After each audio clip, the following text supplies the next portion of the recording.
बिस्मिल्लाहिर्रहमानिर्रहीम। I am Amirul Hasan advocate and you are watching the legal thought academy.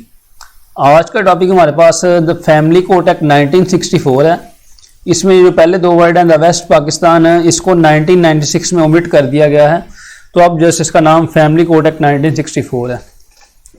अच्छा, lecture का आगाज़ करने से पहले मैं आपको बताता चलूँ कि हमने इस चीज़ का इरादा किया है कि जुडिशरी का जितना भी सिलेबस है पाकिस्तान में उसको कम्प्लीटली कवर किया जाएगा इस चैनल के through, the legal thought academy के थ्रू।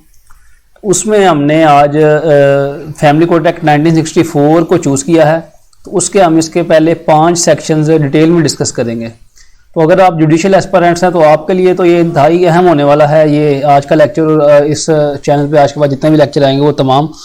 और अगर आप प्रैक्टिसिंग वकील हैं या आप LLB के लॉ के स्टूडेंट्स हैं तो आपके लिए भी ये लेक्चर इंतहाई अहम होने वाला है। तो आइए आगाज़ करते हैं। ये एक्ट नंबर 35 है 1964 का, यानी कि 1964 में जितने भी एक्ट्स पास किए गए उसमें इसका नंबर 35वां नंबर था। 35वें नंबर पर इस एक्ट को पास किया गया और ये 18 जुलाई 1964 को इसको असेंट मिली थी प्रेसिडेंट की, प्रोमलगेट किया गया था। नेक्स्ट है जिसका long title, an act to make provision for establishment of family courts, यानी कि फैमिली कोर्ट्स को इस्टेब्लिश करना ज़रूरी था। तो ये एक्ट उस बारे में कि फैमिली कोर्ट्स को की इस्टेब्लिशमेंट के बारे में हमें बताता है। नेक्स्ट है जिसका preamble, whereas it is expedient to make provision for the establishment of the family courts for the expedious settlement and disposal of the disputes relating to marriage and family affairs and for matters connected therewith. क्योंकि ये ज़रूरी था कि family court को establish किया जाए ताकि जो आपके डिस्प्यूट्स हैं मैरिज और फैमिली अफेयर्स के मतलब उनको स्पीडीली डिस्पोज ऑफ किया जा सके, एक्सपीडिशियसली इसको सेटल किया जा सके। तो इसलिए इसको इनेक्ट किया, it is hereby enacted as follows, इसलिए इसको इस फैमिली कोर्ट एक्ट 1964 को इनेक्ट किया गया। तो नेक्स्ट है जिसका section 1, short title, extent commencement. This act में भी कॉल्ड फैमिली कोर्ट एक्ट 1964। वही जी जो पहले वेस्ट पाकिस्तान के वर्ड्स थे वो 1996 में ओमिट हो चुके हैं। It extends to whole of the Punjab, ये सारे पंजाब पे एप्लीकेबल है। और अगर आप पंजाब के अलावा किसी और प्रोविंस से देख रहे हैं तो यहाँ पे आपके रिस्पेक्टेड प्रोविंस का नाम होगा, जैसे KP के सिंध या Balochistan. Next subsection 3, it shall come into force in such area or areas and on such date and dates as the government may by notification the official gazette specify in this behalf. ये उन areas पे apply होगा कि और उस तारीख को apply होगा कि जिनको गवर्नमेंट नोटिफाई करे ऑफिशियल गजट में। अब तो ये तक ऑलमोस्ट सारे पाकिस्तान में एप्लीकेबल है, हर प्रोविंस ने अपने अपने प्रोविंस में इसको अप्लाई किया हुआ है फैमिली कोर्ट एक्ट 1964 को। Nothing in this act shall apply to any suit or any application under the Guardian Wards Act 1890 pending for trial or hearing in any court immediately before the coming into force of this act, and all such suits and applications shall be heard and disposed of as if this act were not in force। ये जी subsection 4 और subsection 5 जो है section 1 का, ये इस वक्त इस time 2023 चल रहा है, तो इस टाइम तो ये एप्लीकेबल नहीं है। लेकिन जब 1964 का जो एक्ट है इसको प्रोमलगेट किया गया था तब ये इनका काम था, इन सब सेक्शंस का। ये सब सेक्शन 4 ये कह रहा है जी कि जब ये फैमिली कोर्ट एक्ट 1964 को अनफोर्स किया गया तो इसके अनफोर्स होने से पहले पहले जितने भी मुकदमात या एप्लीकेशंस थी गार्डियन एंड वार्ड एक्ट 1890 के अंडर, उनके ऊपर ये फैमिली कोर्ट एक्ट 1964 अप्लाई नहीं होगा। उनको ऐसे ही डिस्पोज ऑफ किया जाएगा कि जैसे ये 1964 का एक्ट प्रोमलगेट ही नहीं किया गया, इन्फोर्स ही नहीं किया गया, यानी कि उनको गार्डियन एंड वार्ड एक्ट के अंडर ही डील किया जाएगा। जैसे वो चल रहे थे उनको वैसे ही चलाया जाएगा, उनके ऊपर ये फैमिली कोर्ट एक्ट 1964 अप्लाई नहीं होगा। नेक्स्ट है जी subsection 5, any suit or any application under the guardian and ward act 1890 which was pending for trial or hearing in any court immediately before the coming into force of this act and which has been dismissed solely on the ground that such a suit or application is to be tried by family court established under this act shall, notwithstanding anything to the contrary contained in any other law, in any law on petition made to it in that behalf by any party to suit or application, be tried and heard by such court from the stage at which such suit or application had reached at the time of its dismissal। अभी next subsection 5 में ये बात हो रही है कि जब ये 1964 का एक्ट प्रोमलगेट किया गया, एनफोर्स किया गया, तो उससे पहले पहले जितने भी मुकदमात या एप्लीकेशन पेंडिंग थी वही गार्डियन एंड वार्ड एक्ट के अंडर, और उन एप्लीकेशन को सिर्फ इसी ग्राउंड पर डिसमिस कर दिया गया कि चूंकि अब ये फैमिली कोर्ट एक्ट 1964 प्रोमलगेट हो गया तो इसका इख्तियार जो है, गार्डियन का जो इख्तियार है वो फैमिली कोर्ट को दे दिया गया है, तो वो सिर्फ इसी ग्राउंड पे डिसमिस कर दिया गया, गार्डियन कोर्ट ने इसी ग्राउंड पे उसको डिसमिस कर दिया। तो उन डिसमिस हुए मुकदमात या एप्लीकेशन में आप क्या करेंगे, आप एक पटिशन देंगे उसी कोर्ट को जिसने डिसमिस किया। तो जब आप पटिशन देंगे तो वो कोर्ट जो है उनको सुनेगी, उनको ट्राई करेगी उसी स्टेज से जिस स्टेज से उसको डिसमिस किया गया, और उनको ऐसे डिस्पोज ऑफ करेगी कि जैसे फैमिली कोर्ट एक्ट 1964 एप्लीकेबल नहीं है, ये इन्फोर्स नहीं है। ये था जी सेक्शन 1 इन डिटेल। नेक्स्ट है जी section 2 definition. Subsection 1 in this act unless context otherwise requires the following expression shall have meaning thereby hereby respectively assigned to them, that is to say, यानी कि इस act में अगर context otherwise require करता है, context जो है वो उसमें इससे हटके कोई बात होती है तो हम उसको मानेंगे, लेकिन इन जनरल ये डेफिनेशन अप्लाई होंगी जो अभी बयान की जा रही हैं। Clause A, arbitration council and chairman shall have meaning respectively assigned to them in Muslim Family Law Ordinance 1961, यानी कि आर्बिट्रेशन काउंसिल और चेयरमैन का वही मतलब होगा कि जो मुस्लिम फैमिली लॉ ऑर्डिनेंस 1961 में बयान कर दिया गया है। अगर आपने मुस्लिम फैमिली लॉ ऑर्डिनेंस के ऊपर लेक्चर देखना है तो वो मैं ऑलरेडी अपलोड कर चुका हूँ, Muslim family law ordinance 1961 on finger tips के नाम से। तो उसमें हमने इन डिटेल इसको डिस्कस किया, इसकी हर प्रोविजन को, और तकरीबन 1 घंटे का वो लेक्चर है, लेकिन थोड़ा लेंथी जरूर है, लेकिन बहुत इंफॉर्मेटिव साबित होगा आपके लिए इंशाल्लाह। नेक्स्ट है जी class B, family court means a court constituted under this act, वो कोर्ट जो इस एक्ट के अंडर बनाई गई उसे फैमिली कोर्ट कहेंगे। Government means government of Punjab, Punjab के लिए यहाँ पे पंजाब का नाम है, और अगर आप किसी और प्रोविंस से देख रहे हैं तो आपके अपने यहाँ पे प्रोविंस का नाम होगा। Party shall include any person whose presence as such is considered necessary for a proper decision of the dispute and home family court acts as a party to such dispute, यानी party में वो person शामिल होगा कि जिसको अदालत समझती है कि इस डिस्प्यूट के प्रॉपर डिसीजन के लिए ये पार्टी होना नेसेसरी है, और उसको जो फैमिली कोर्ट है वो उस डिस्प्यूट में, उस मुकदमे में, उस सूट में एज ए पार्टी ऐड भी करे। यहाँ पे आपने वर्ड ज़हन में रखना है कि यहाँ पे ये वर्ड इंक्लूड यूज हुआ है, शैल इंक्लूड।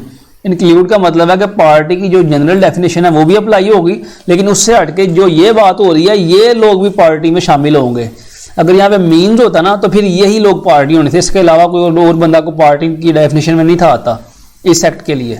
लेकिन यहाँ पे इंक्लूड का वर्ड है, इंक्लूड का मतलब है कि पार्टी की जो जनरल डेफिनेशन है, यानी कि पार्टी जो एक शख्स किसी दूसरे शख्स के खिलाफ इस मुकदमा दायर करेगा इस एक्ट के अंडर, वो तो पार्टीज होंगी, लेकिन उनके अलावा ये शख्स भी पार्टी होगा फैमिली कोर्ट के एक्ट के अंडर। नेक्स्ट है जी clause E, prescribed means prescribed by rules made under this act, इस एक्ट के जो रूल्स होंगे उनमें जो लिखा है उसको कहा जा रहा है कि ये प्रेस्क्राइब्ड है। Schedule means schedule appended to this act, जो इस एक्ट का शेड्यूल है उसको हम शेड्यूल कहेंगे। नेक्स्ट क्लॉज डी है जी union council means a union council, municipal committee, cantonment board, union administration, or in case of absence of any of these local government or in a local area any other comparable body or authority constituted under any law relating to local governments or local authorities। यानी union council का मतलब होगा कि union council या municipal committee, cantonment board, union administration, ये चारों जो नाम मैंने लिए हैं ये सब यूनियन काउंसिल की डेफिनेशन में आएंगे।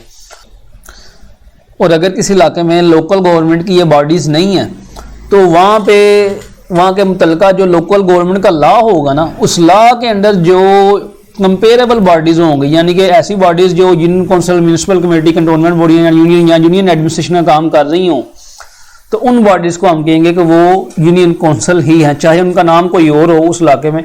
लेकिन अगर जो कंपेरेबल बॉडी होगी ना, उसको हम कहेंगे कि ये यूनियन काउंसिल है, ये 1964 के एक्ट के अंडर।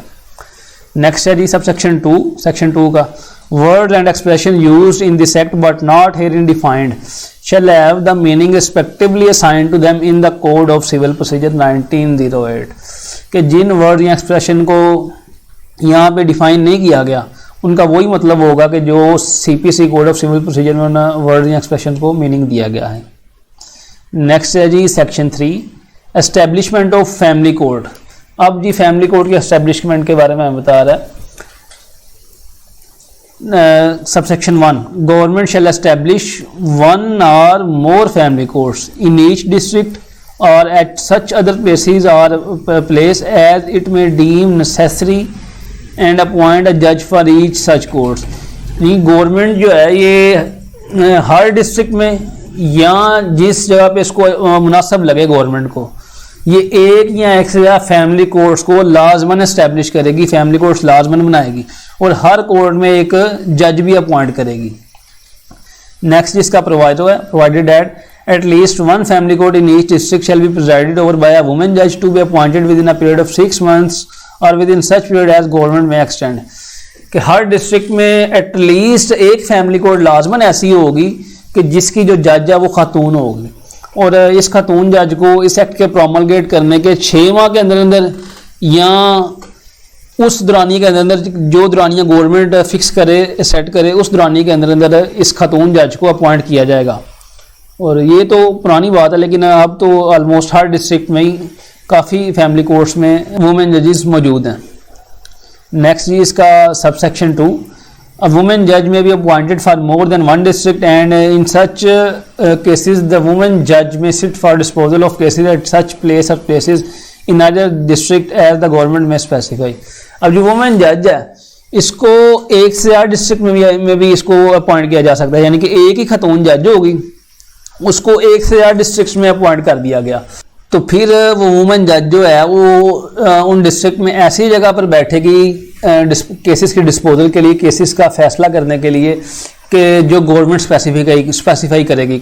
नेक्स्ट है जी subsection 3, government shall in consultation with the high court appoint as many women जजेस as may be necessary for the appointment for the purposes of subsection 1।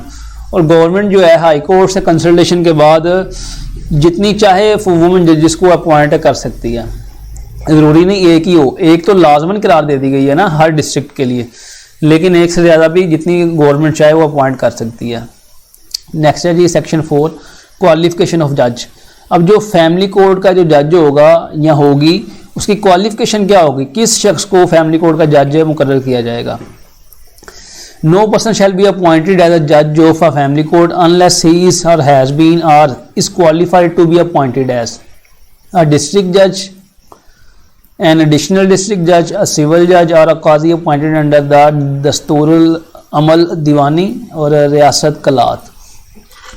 अब ये कह रहा है कि किसी भी शख्स को फैमिली कोर्ट का जज मुकर्रर नहीं किया जाएगा, हाँ इन लोगों के अलावा, यानी कि सिर्फ इन लोगों को फैमिली कोर्ट का जज अपॉइंट किया जा सकता है और इनके अलावा किसी शख्स को दूसरे शख्स को फैमिली कोर्ट का जज अपॉइंट नहीं किया जा सकता। वो कौन से लोग हैं जिनको अपॉइंट किया जा सकता है, वो या तो डिस्ट्रिक्ट जज हो या एडिशनल डिस्ट्रिक्ट जज हो या सिविल जज हो या वो काजी हो जिसको के दस्तूरुल अमल दीवानी के अंडर अपॉइंट किया गया है या रियासत कलात के अंडर उसको काजी अपॉइंट किया गया है।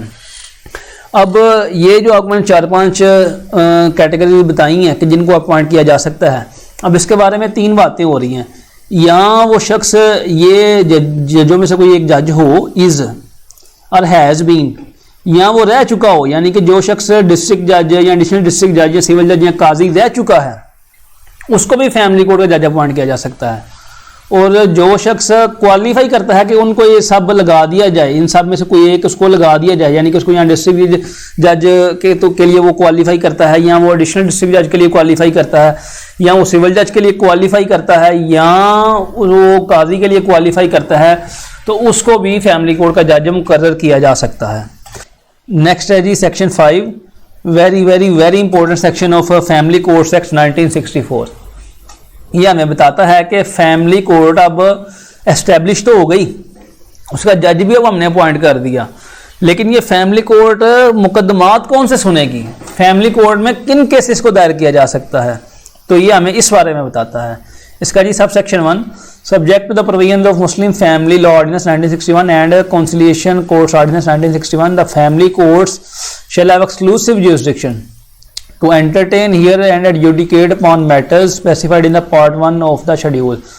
अब जो इसका शेड्यूल है ना, उसके जो पार्ट 1 में जो मैटर्स को डिस्क्राइब किया गया है, बताया गया है, उन मैटर्स को फैमिली कोर्ट सुनेगी। उन मैटर्स को सुनने के लिए फैमिली कोर्ट के पास एक्सक्लूसिव जुरिस्डिक्शन है। तो आगे बढ़ने से पहले हम इसका शेड्यूल जो है उसका पार्ट 1 देख लेते हैं कि किन मैटर्स को सुना जाएगा फैमिली कोर्ट में। तो जी ये है जी शेड्यूल और ये इसका पार्ट 1 है। ये देखें ये सेक्शन 5 के अंडर ये शेड्यूल आ रहा है। तो उसका पार्ट 1 हम देखते हैं। पहला मैटर हम देखते हैं डिसोल्यूशन ऑफ मैरिज इंक्लूडिंग खुला। जो डिसोल्यूशन ऑफ मैरिज होगी ना, जिसे आप तनसीख निकाह कहते हैं उर्दू में, उसमें खुला भी शामिल होगी। ये मैटर्स को हम फैमिली कोर्ट में दायर करेंगे, फैमिली कोर्ट इनको सुनेगी। नेक्स्ट दूसरे नंबर पे है जी डॉवर, हक महर जिसे उर्दू में कहते हैं। तीसरे नंबर पे मेंटेनेंस, उर्दू में इसको खर्चा नानो नफका भी कहते हैं। चौथे नंबर पे है जी रेस्टिट्यूशन ऑफ कंजुगल राइट्स। अब रेस्टिट्यूशन ऑफ कंजुगल राइट्स क्या होता है आप में से कईयों को तो पता होगा, लेकिन जिनको नहीं पता उनके लिए बताता हूँ कि री establishment of the marital relationship between husband and wife, यानी कि मियाँ बीवी के दरमियान जो उनका अज़दवाजी ताल्लुक है उनको दोबारा बहाल करने के लिए, उनको दोबारा कायम करने के लिए जो दावा दायर किया जाता है उसे कहते हैं restitution of conjugal rights. Next है जी इसका पॉइंट 5 कि जिन केसेस को हम दायर कर सकते हैं फैमिली कोर्ट में, वो है custody of children and visitation right of parents to meet them. कि चिल्ड्रन की जो कस्टडी के मामला हैं और जो पेरेंट्स का जो हक है अपने बच्चों से मिलने का, उनके मतलब जितने ही मामला होंगे उनको हम फैमिली कोर्ट में दायर करेंगे। नेक्स्ट नंबर 6 पे है जी गार्डियनशिप। गार्डियनशिप के जितने ही मैटर्स होंगे उनको हम फैमिली कोर्ट में दायर करेंगे। Next 6 a matters pertaining to return of child under the Hague convention on the civil aspects of international child abduction 1980।